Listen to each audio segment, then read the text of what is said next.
my presentation is quite brief, as it was yesterday. And what I'll try and do is just explain a couple of things that we usually focus on at Africa Uncensored when we're trying to do any reporting on public-private partnerships and the like. So I'll share my screen and then begin my presentation.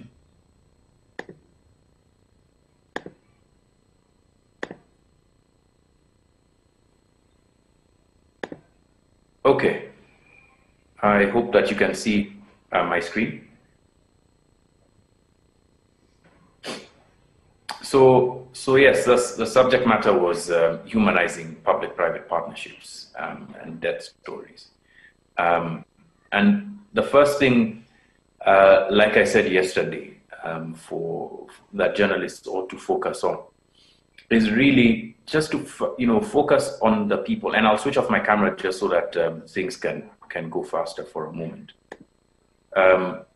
To focus on the people first, and then the numbers.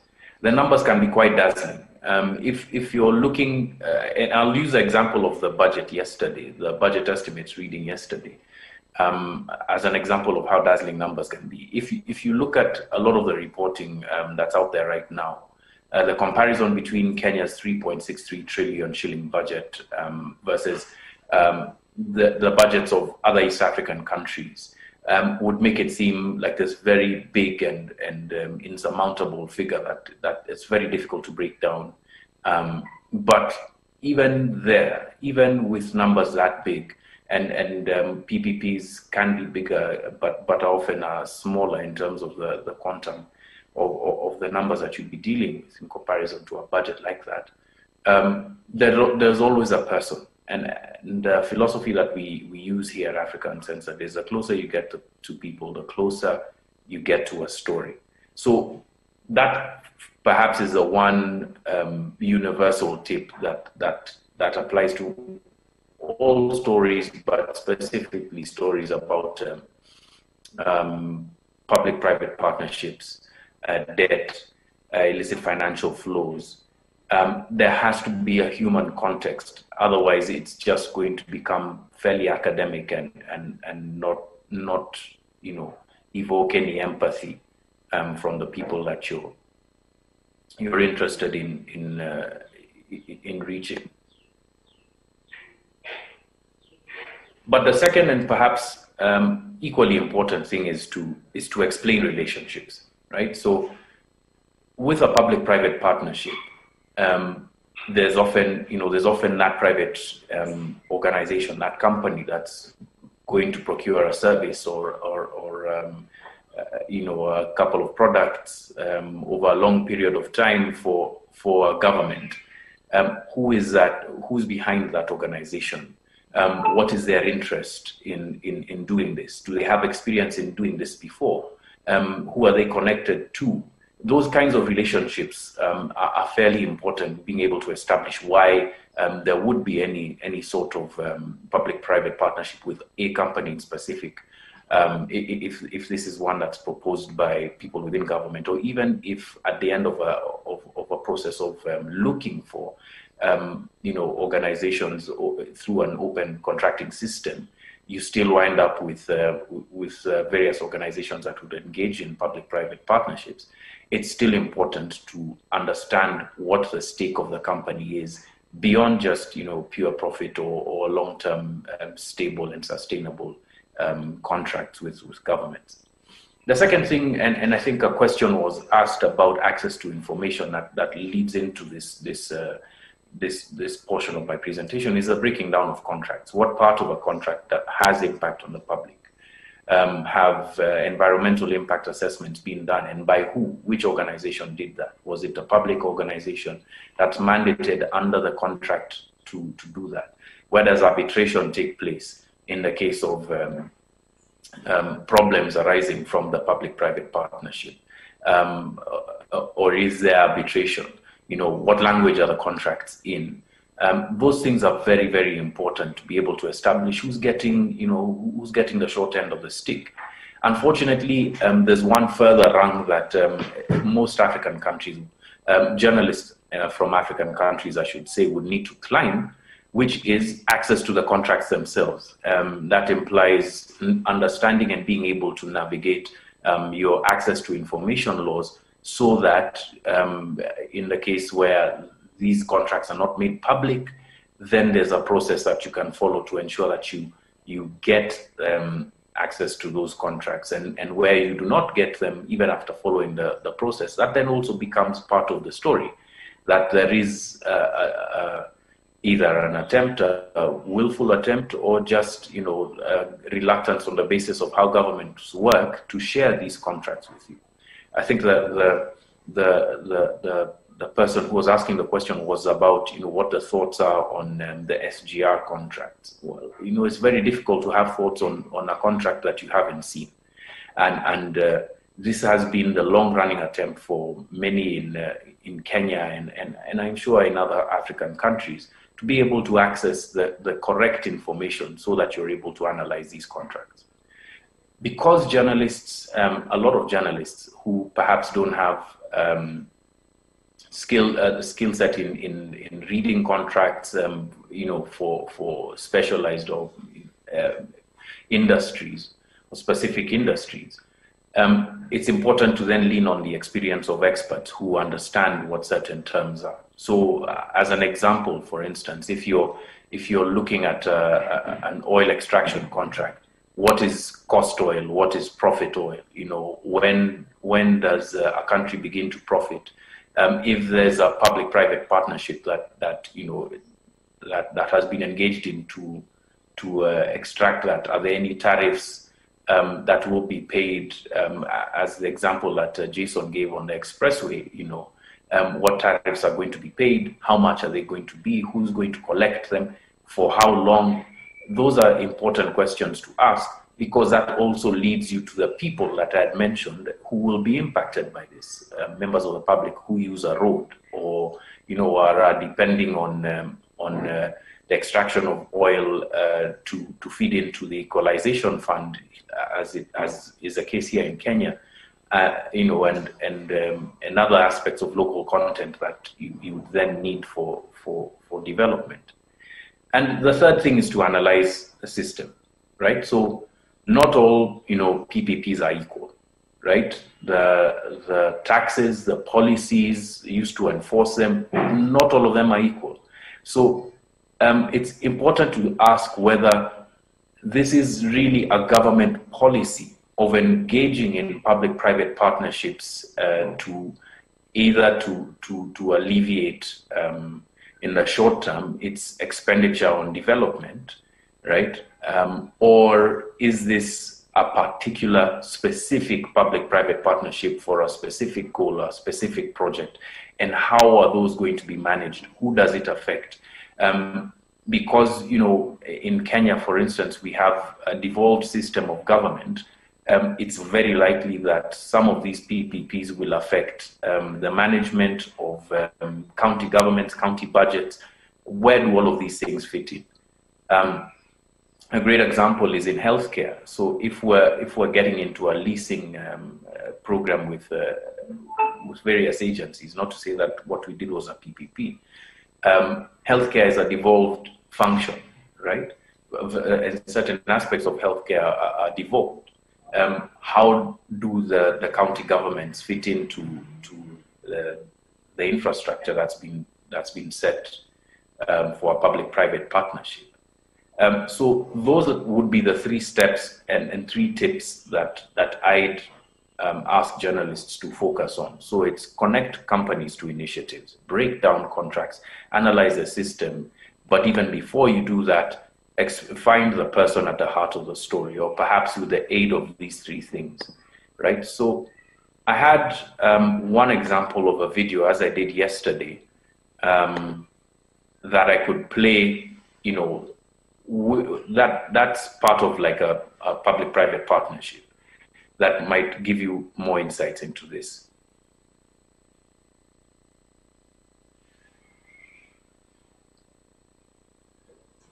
For the introduction part, and then they just sign an attendance list one of the sharpest critic of this project was actually the secretary of that. He was requested to take minutes, and he's the one who took minutes. But he's saying I took minutes. It was a first inception meeting, so I didn't expect that this amount to just constitute about 50 people to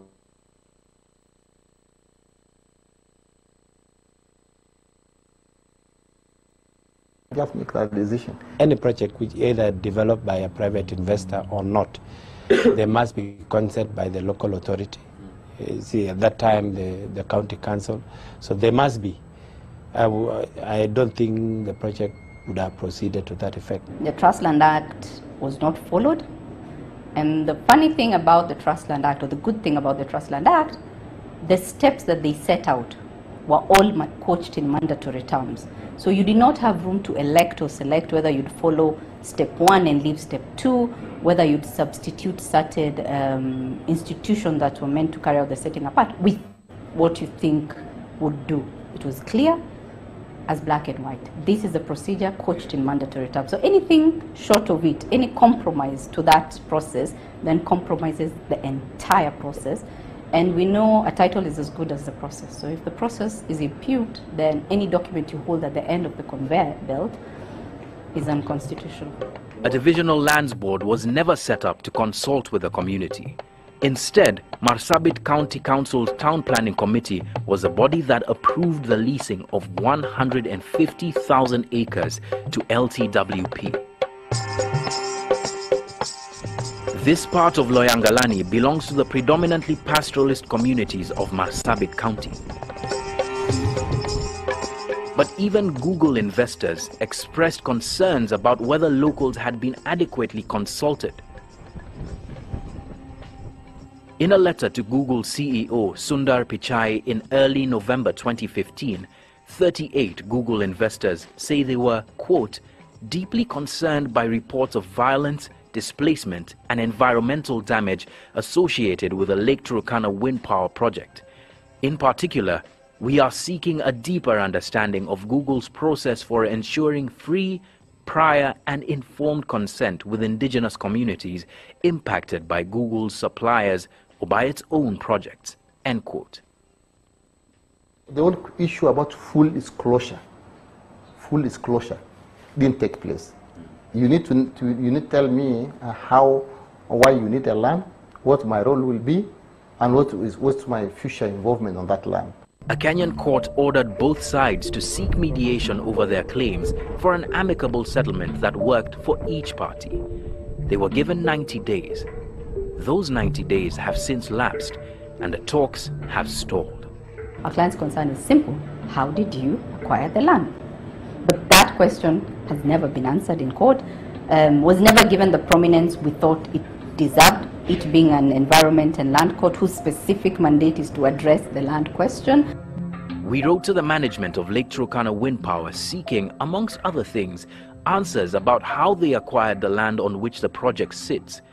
They wrote back, declining our interview request, saying that after reviewing our questions, they would be unable to respond owing to an ongoing court case and confidential contracts.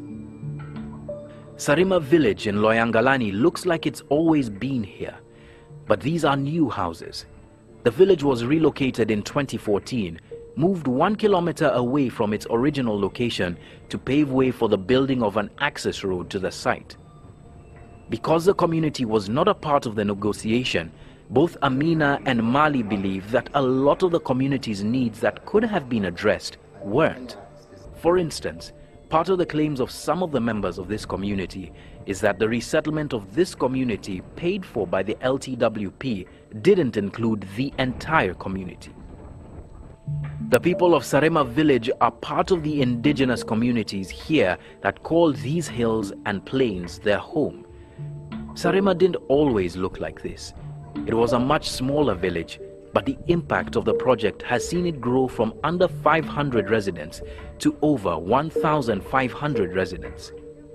The people who live there are people who come to squat for jobs and to squat for all sorts of businesses. That's a new community. That's not a Sarima we know. 60-year-old Simon Ekitoye has lived in Sarima all his life. He was amongst the first beneficiaries of what villagers claimed was a lot of promises of jobs that the development would bring to Sarima. Alifanyisha mimi miaka 2.5. Alifanyisha mimi kazi hapa.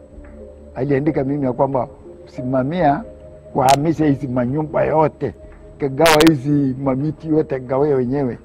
Simon and a few others would move the village off the path of this road. Okay, so I was just giving a bit of a,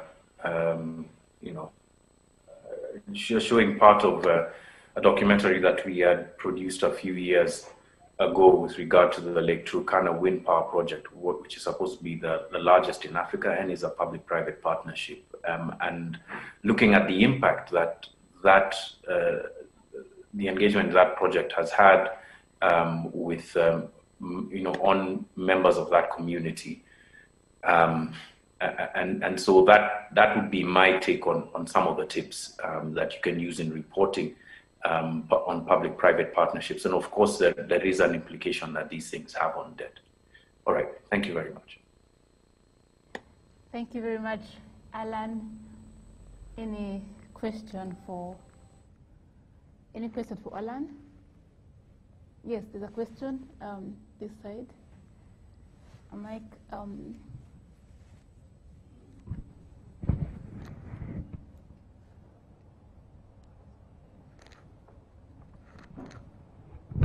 Thank you very much, Allan, for the presentation. When it comes to the issue of relationship, as a journalist, how do you navigate the issue of the bottom line?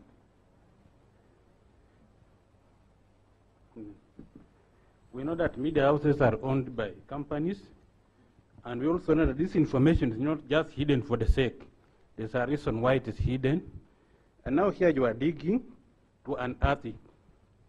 So it becomes sometimes challenging when you are going to expose information that your media house might not be keen on, and because of the proprietorship in the companies that are involved in the partnership, and also that there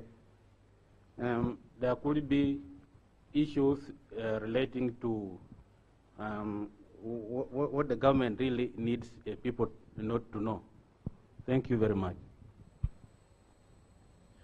I mean, that's a tough one, and it's an existential question that journalists pretty much everywhere face. What happens when your reporting comes up against the interests of your owners or of the political elite, the ruling elite, at that point in time? My answer would be, push as far as you can, but also choose the hill that you want to die on, right? And this is from experience, right? There's sometimes when you try and push a story, you have to really think about your own interests as a reporter. Do I want to keep my job, or do I want to keep reporting these things?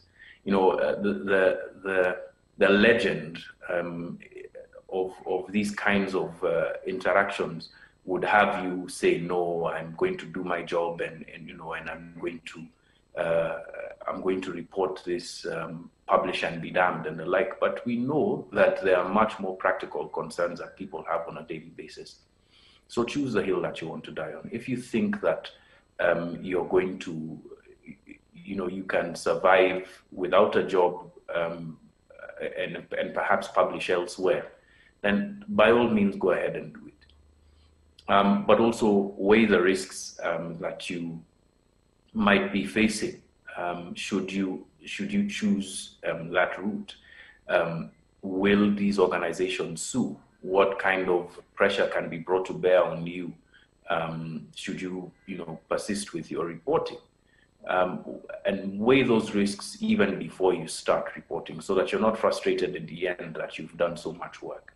I think the other thing to consider is that there's a much richer ecosystem for the publishing of content like this outside of legacy media, right? And it would have just as much, if not more, traction than it would if you allowed it to be reported and perhaps massaged or watered down in a media house that you're working for. There's lots of people who'd be interested in publishing this content on your behalf, and it's a strategy that was used even in the 80s, where the 80s and the 90s, where if in Kenya there's a specific story that journalists here have dug up but can't report, then they would share it or leak it to other reporters from outside the country and then report about that other reporting. So there's ways and means to be able to get through this. I hope I've answered your question. Yes, yes, please. There's a comment here.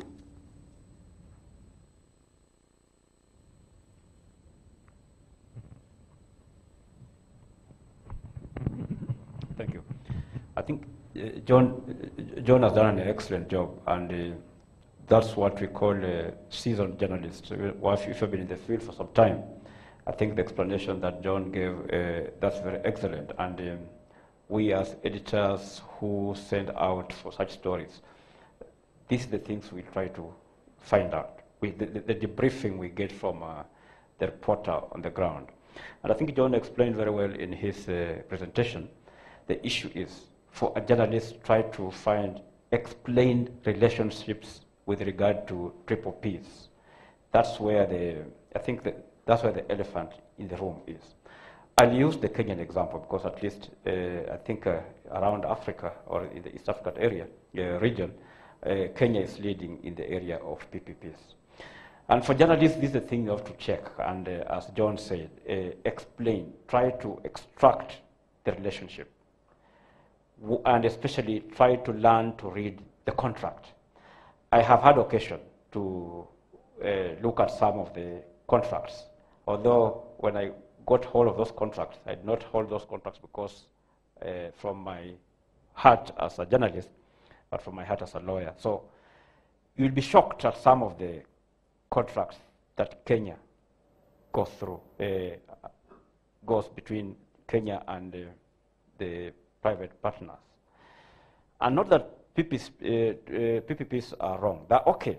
In fact, in other countries I've seen, they work very well. And in the US, I've seen contracts where you find that the supply of electricity is not an issue of government. It's private organizations that generate and supply electricity. But the state or the government consumes on behalf or buys electricity on behalf of the people. You saw what happened recently in Texas, and that one explains to you the relationship. In Texas, recently they had a terrible weather which they never expected, and the entire electricity grid was shut down. But you see the contract they have in it is that they are not allowed to get electricity from other people who have it, even from neighboring states. So they were supposed to renegotiate because they never anticipated that such a thing would happen. Now in Kenya, it's interesting. And you'll find that majority of of these contracts in the PPPs are in the energy sector, supply sector mostly. And you notice that this is how Kenya operates. So first of all, gauge what is the mandate. You'll find that the PPPs are usually signed on behalf of Kenya, of the country, of the government, by parastatals. So first of all, you must understand what is the mandate of a parastatal in Kenya. So in the energy sector, I've seen some, and I think one of the contracts I saw was the same one that John has talked about, the Turkana wind power project. We realized that at the time it collapsed, and Kenya had to pay a lot of money because of breach of contract.